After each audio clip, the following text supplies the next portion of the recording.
everyone, today we are going to make apple crumble with egg custard. I am going to start with peeling and coring my apple, and then we're going to make the topping that goes on top of it, and then we will do the custard. Make sure that your oven is turned on. The oven should be 200 degrees centigrade. And to hold your apple really sturdy, and then you're going to take your apple corer, push it over the middle of the apple and twist it as you push down. You will feel it goes down, and then you can pull it out, and there I've got my core.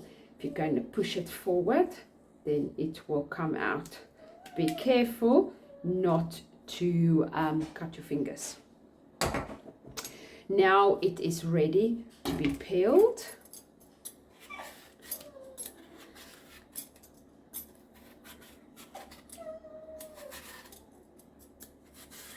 So I'm using a peeler and I'm just peeling my apple.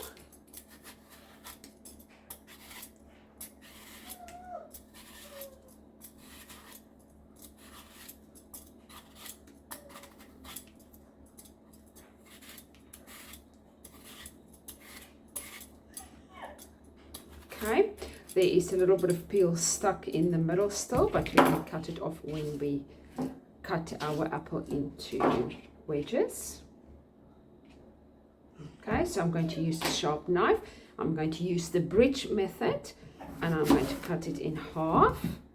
Then I'm going to cut it into quarters on a green chopping board. I'm going to cut these quarters into halves. Make sure I've got a flat surface.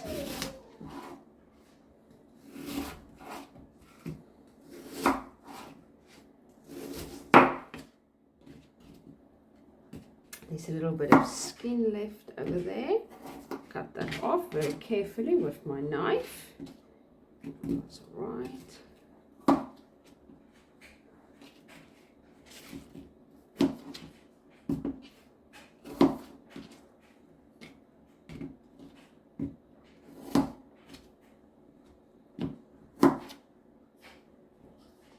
A little bit there. There. So these are still too big for me, so I'm going to once again cut them smaller.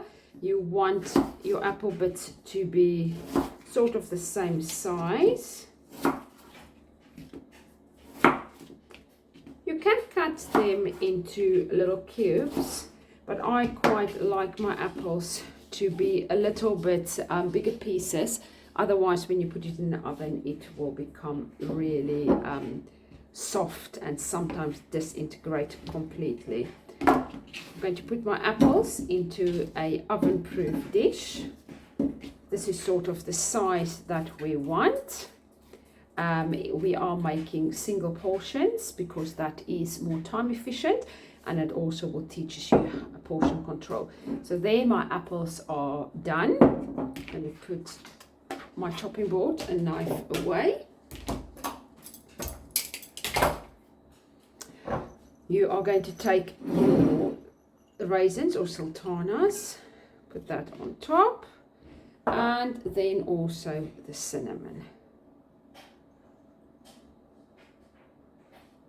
Okay, you can use your hands or a spoon just to mix it through.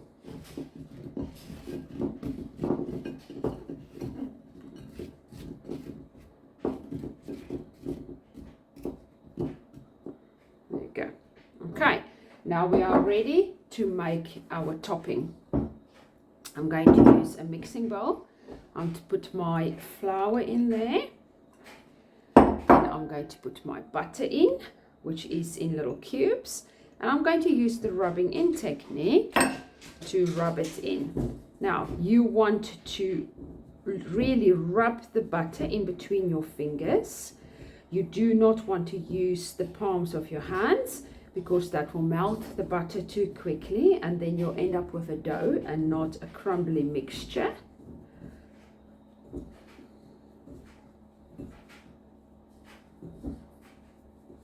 So you want to get the flour from the bottom of your bowl and rub it the butter right through it. If you take the bowl and just shake it a bit, you will see that the flour at the bottom will come to the top.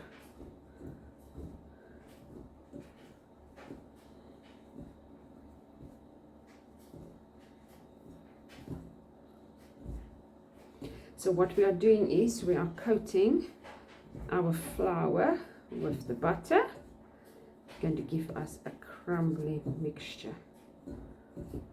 You don't want to over rub it because then the butter will start melting.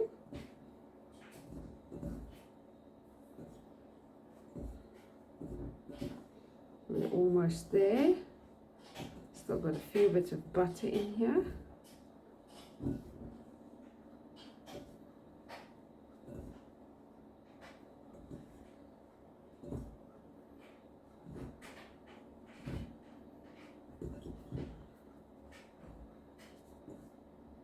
So the whole time I'm just using my fingertips. You can rub it a bit together, your fingertips like that.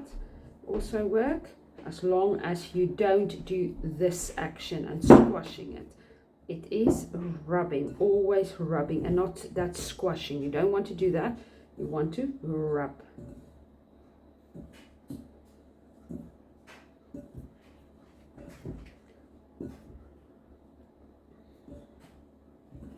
I'm going to shake my bowl one more time just to see if there's maybe a few bits of, oh, that was a bit rough. There we go.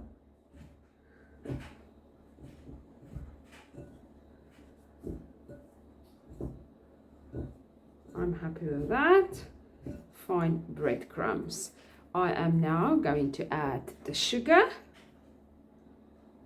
And I'm going to add the oats. The oats will give a little bit of extra fiber and a bit of more texture. I'm just going to stir it through with my hand.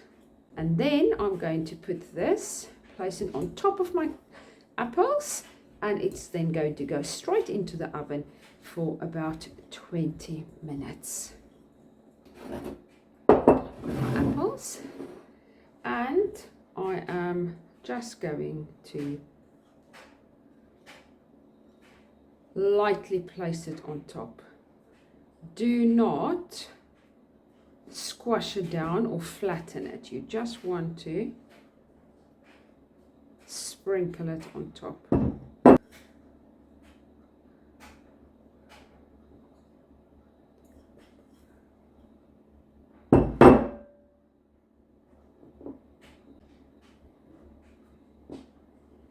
Right, that is all ready for the oven. On just the bits that I've missed, put that in there. So all ready to go into the oven for about 20 minutes until it is nice and golden brown.